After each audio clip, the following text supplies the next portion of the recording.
थांबा थांबा.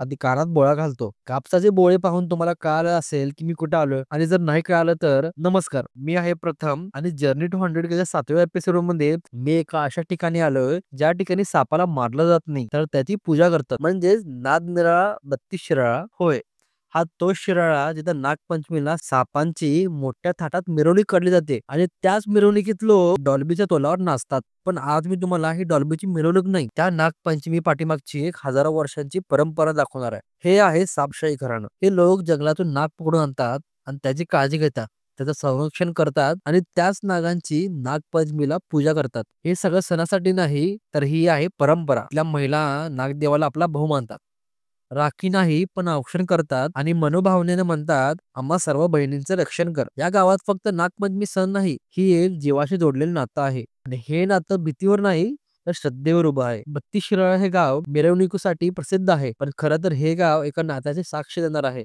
Journey to 100K मध्ये ही गोष्ट मला सांगणं गर्वाचं वाटतं, कारण इथे साप म्हणजे फक्त साप नाही, तो इथे भाऊ आहे.